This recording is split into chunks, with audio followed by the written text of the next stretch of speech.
हैं हमारे साथ go India stocks dot com के फाउंडर राकेश अरोड़ा जुड़े हैं, जिनके पास बिजनेस और कैपिटल मार्केट में 25 वर्षों से ज़्यादा का अनुभव है। राकेश जी मेटल सेक्टर और पर काफ़ी पैनी नज़र रखते हैं, लेकिन ओवरऑल भी मार्केट पर उनका एक काफ़ी शानदार व्यू रहता है।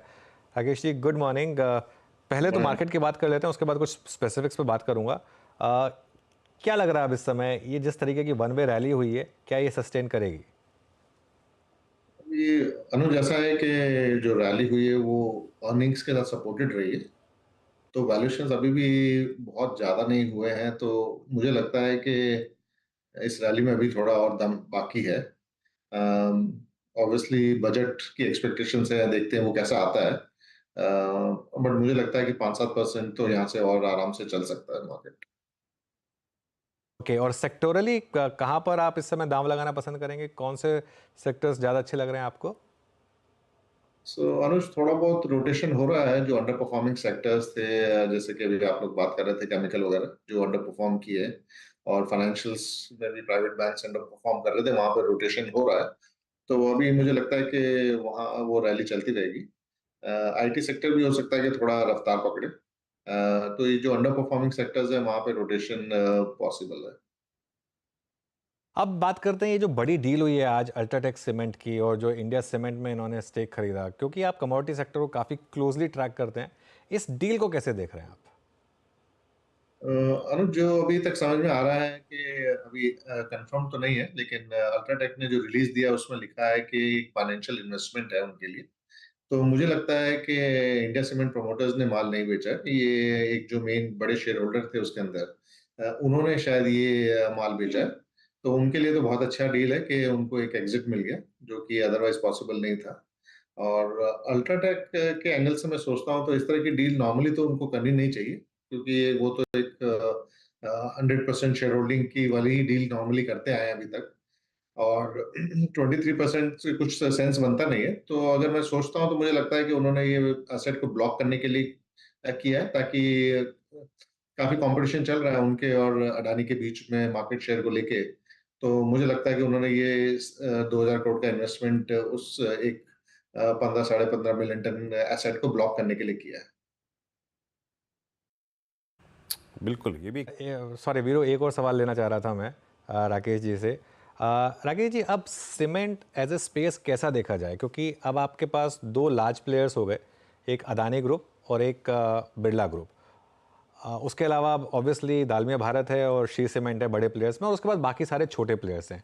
इस मार्केट को आप किस तरीके से देख रहे हैं? क्या ये इवेंचुअली एक डियोपोली की तरफ हमारी सीमेंट की मार्केट बढ़ रही है फिर? डुओपॉली तो नहीं कहूंगा, क्योंकि श्री सीमेंट और डालमिया भी अच्छा ग्रो कर रहे हैं, और बाकी भी कुछ अच्छे हाउसेस हैं जो टिके हुए हैं। बट लार्जली आप कह सकते हैं कि 50% मार्केट शेयर इन दो बड़े प्लेयर्स के पास पहुंच चुका है, और थोड़ा और भी बढ़ने की उम्मीद है। तो एक डोमिनेंस तो बढ़ रही है दोनों प्लेयर्स की।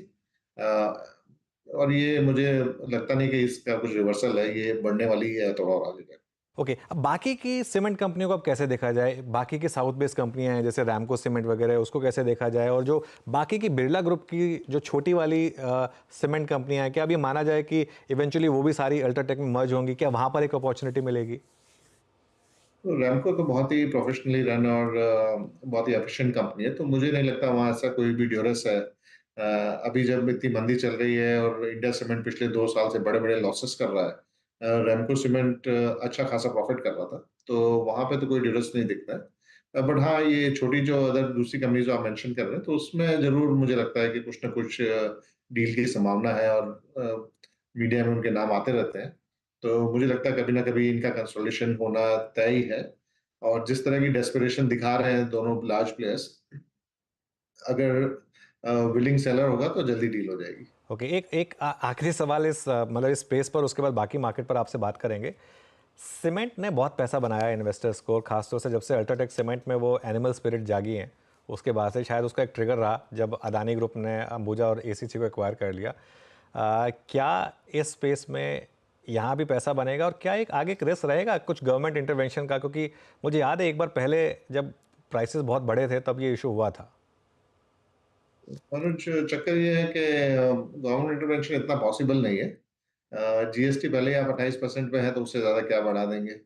और जो पहले आप बात कर रहे हैं वो चिदम्बरम जी के टाइम में हुआ था। उन्होंने डिफरेंशियल ड्यूटी लेके आए थे कि अगर ₹190 के ऊपर भाव जाता है तो ड्यूटी स्ट्रक्चर बढ़ जाता था। उसका नतीजा ये हो गया कि सीमेंट कंपनियाँ जो पहले ₹2 ₹4 पर बैग भाव बढ़ाती थी, उनको समझ में आ गया कि ₹15-20 भी बढ़ सकता है। तो तब से एक्चुअल में हालत और खराब ही हुई है। तो मुझे नहीं लगता गवर्नमेंट इंटरवेंशन कुछ पॉसिबल है सीमेंट सेक्टर में। बट ये फिलहाल तो ये दोनों प्लेयर ही इतना लड़ाई में लगे हैं कि सीमेंट के भाव बढ़ ही नहीं रहे हैं और वो अभी एक चिंता का विषय है। तो डिमांड फिर भी ठीक-ठाक है। पहले क्वार्टर में 5-7% के बीच में रहने चाहिए और पूरे साल के लिए 7-8% रहनी चाहिए। बट सीमेंट प्राइसेस बढ़ नहीं पा रहे हैं। ये मार्केट शेयर की जो लड़ाई है उसके अंदर में। तो मुझे लगता है कि फिलहाल तो गवर्नमेंट को कुछ करने की ज़रूरत नहीं है। बट ऑब्वियसली कंसोलिडेशन हो रहा है, तो छोटी कंपनीज़ मुझे नहीं लगता कि उतना कुछ प्रॉफ़िट कर पाएँगी।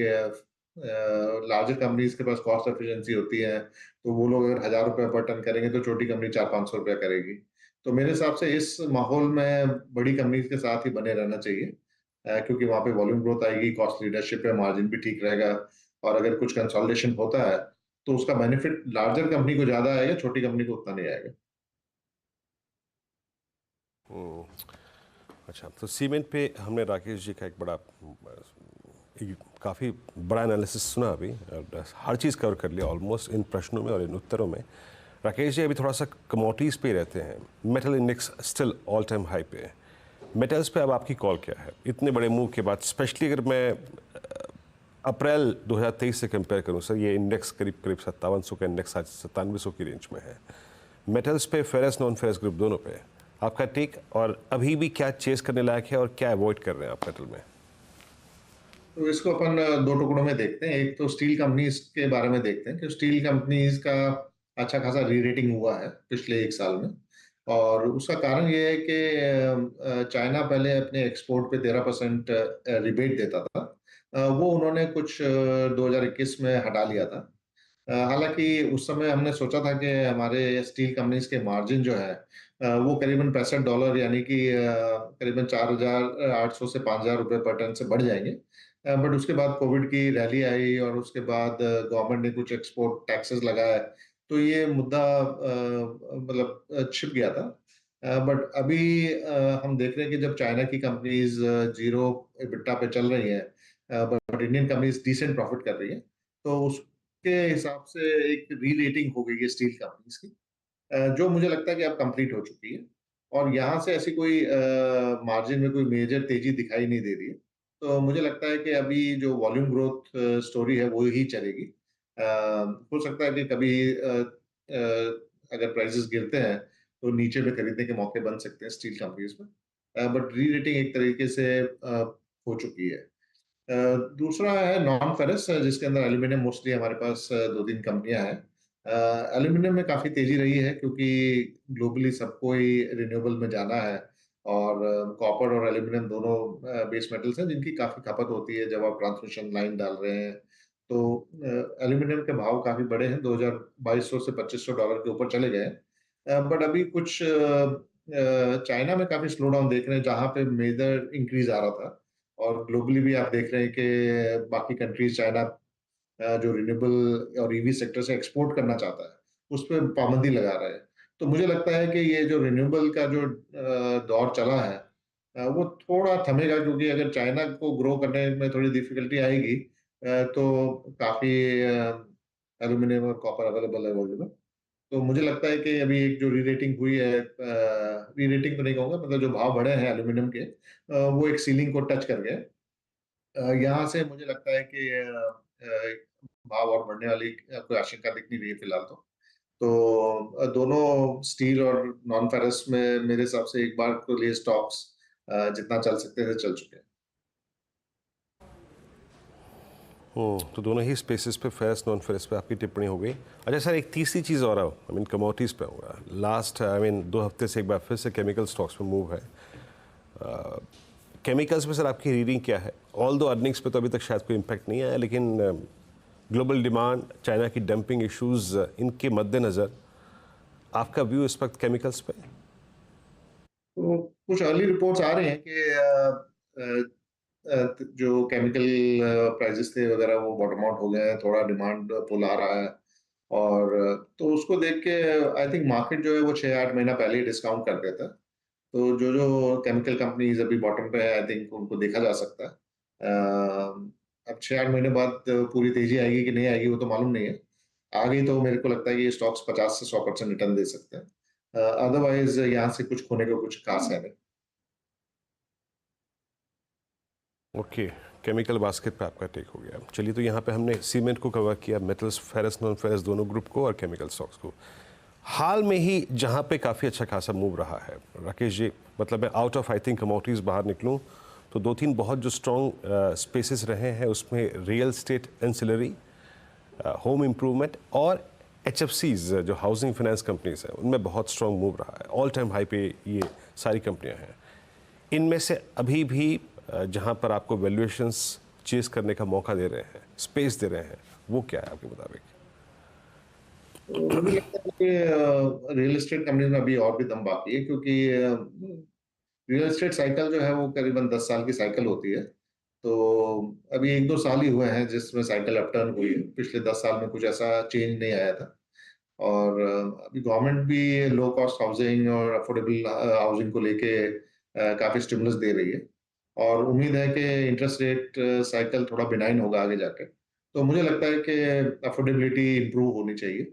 एक वेल्थ इफेक्ट भी काफ़ी आ रहा है मार्केट की वजह से और काफ़ी लोग थोड़ा बड़ा घर या कुछ नया बनाने की कोशिश करेंगे। तो मुझे लगता है कि रियल एस्टेट सेक्टर अभी बने रहना चाहिए।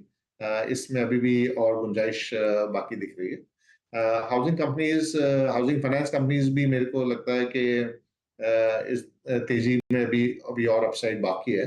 क्योंकि जिस तरह से मैं बोल रहा था कि गवर्नमेंट अफोर्डेबल हाउसिंग को पुश दे रही है। हाउसिंग लोन डिमांड की जो है ग्रोथ अच्छी रहनी चाहिए। ओके, चलिए बहुत बहुत शुक्रिया आज हमारे साथ जुड़ने के लिए। और एक हमारा लग अच्छा था कि आज आप उस दिन आए जिस दिन इतनी बड़ी सीमेंट की डील अनाउंस हुई और हमको बेस्ट इन क्लास पर्सपेक्टिव मिल गया इस पूरी डील थैंक पर। यू। तो thank you so much. Thank you. चलिए अब